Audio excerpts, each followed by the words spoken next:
নমস্কার, aegis blog থেকে আমি জলি। আশা করছি সবাই ভালো আছেন, সুস্থ আছেন। আমরা রয়েছি এখনও পুরীতে। আজকে পুরীতে আমাদের দ্বিতীয় দিন। এখন বাজে 5:45। তো এখন যাচ্ছি সি বিচে সানরাইজ দেখতে, কিন্তু একটা মেঘলা ওয়েদার। সানরাইজ দেখতে পাবো কি না সেটা সন্দেহ, কিন্তু অনেক সকাল সকাল আমি বেরিয়ে পড়েছি। আর আজকে যাব বাজারে, মাছ বাজারে। তো ইচ্ছা আছে ওখান থেকে মাছ মাংস এইসব কিনে রান্না করিয়ে আজকে আমরা লাঞ্চ করব। তো এখন যাচ্ছি সমুদ্রের পাড়ে সানরাইজ দেখতে আর সকালের সমুদ্রের হাওয়া খেতে। তো সারাদিন ভিডিওটা আপনাদের সাথে নিয়ে করতে থাকবো, আপনাদের জন্য বানাবো। সঙ্গে থাকবেন, দেখতে থাকবেন। আর ভালো লাগলে একটা সাবস্ক্রাইব অবশ্যই করে দেবেন। তো আজকের ভিডিওটা শুরু করলাম। সকাল সকাল চলে এলাম পুরীর সমুদ্রের পাড়ে। আর এই যে হচ্ছে সানরাইজ, সূর্য উঠছে।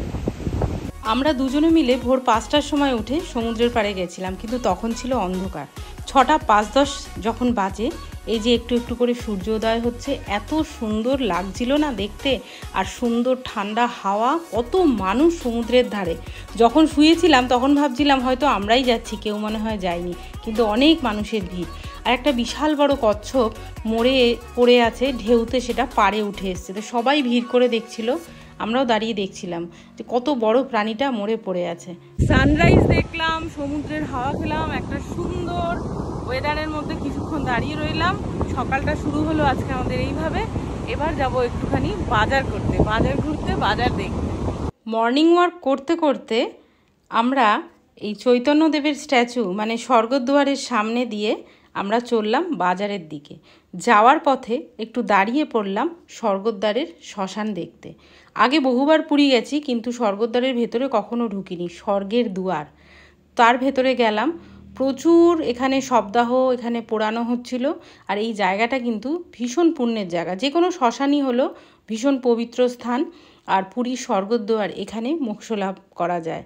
তাই মানুষ মৃত্যুর পর আশা করে যে এখানে তাদের দাহ করা হবে।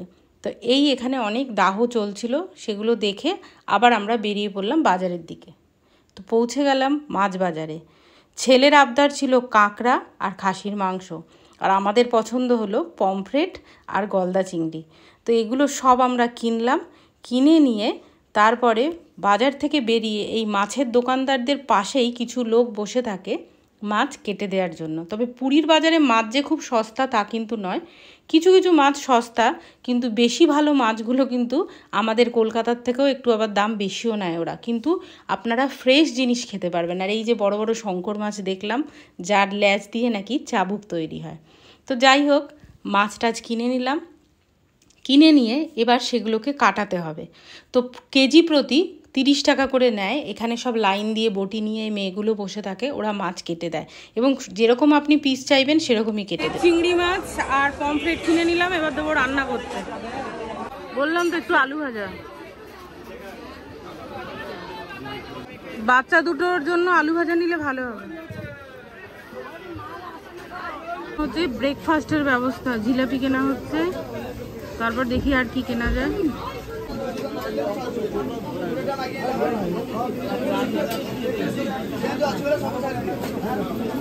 তাড়াতাড়ি ওঠ, টিফিন নিয়ে এসছি। আরে পেটাই শোন না, বিছানায় শুয়ে শুয়ে খাসির মাংস, পমফ্রেট আর চিংড়ি আছে। ওঠ, আমরা চিনি না, তুই গিয়ে কেন গিয়ে যা। তাড়াতাড়ি ওঠ, তাড়াতাড়ি ব্রাশ কর।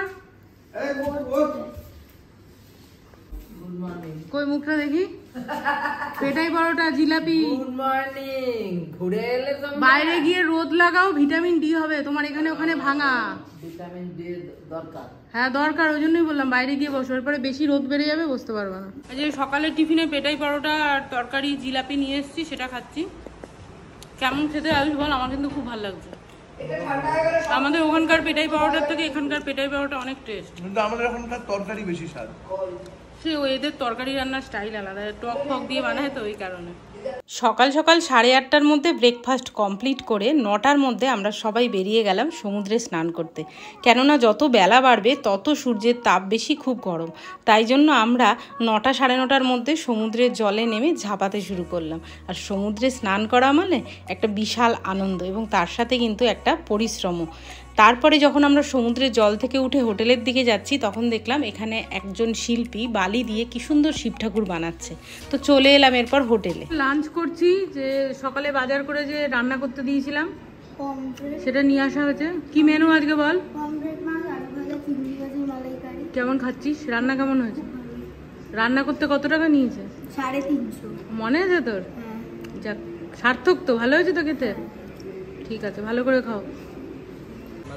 এখন আমরা এই বিকেলবেলা মানে সন্ধ্যে নামবে এখন আমরা যাচ্ছি মন্দিরে জগন্নাথ দেবের দর্শন করতে।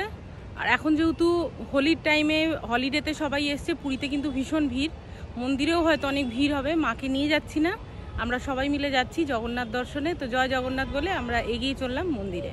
সন্ধে 6টা নাগাদ আমরা পুরীর মন্দিরে এসে হাজির হলাম। এবারে আমরা পুরীর মন্দিরে ঢুকেছিলাম অশ্বদুয়ার দিয়ে, এবং সেখানে একটা ফ্রি একটা কাউন্টার আছে যেখানে জুতো, মোবাইল, আপনি আপনার পার্স সেগুলো জমা রাখতে পারবেন পুরো নিঃশুল্ক, মানে পয়সা লাগে না। আর এত সুন্দর এখন পুরীর মন্দিরের মনোরম পরিবেশ, ভীষণ সুন্দর, করিডোরটা ভীষণই ভালো। তো বজরংবলীর দর্শন করেই বজরংবলীর পাশের গেটটাই হলো অশ্বদুয়ার। আর একজন বলেছিল অশ্বদুয়ারটা একটু সন্ধ্যাবেলা ফাঁকা হবে, ওই কারণে ওই দুয়ার দিয়ে আমরা মন্দিরের ভেতরে প্রবেশ করলাম। তারপর খুব সুন্দরভাবে আমরা জগন্নাথ, বলরাম, সুভদ্রার দর্শন করে বেরিয়ে এলাম। আর ফেরার পথে কিনলাম গজা। তো আজকের দিনটা সকাল থেকে রাত অবধি ভীষণ সুন্দরভাবে কাটলো। জয় জগন্নাথ বলে আমরা হোটেলের দিকে আবার ফিরে এলাম। তো আজকের ভিডিওটা এই পর্যন্তই রাখলাম, দেখা হবে আবার পরবর্তী অন্য কোনো ভিডিওতে। তো সঙ্গে থাকবেন, দেখতে থাকবেন। নমস্কার জানিয়ে সবাইকে ভিডিওটা শেষ করলাম।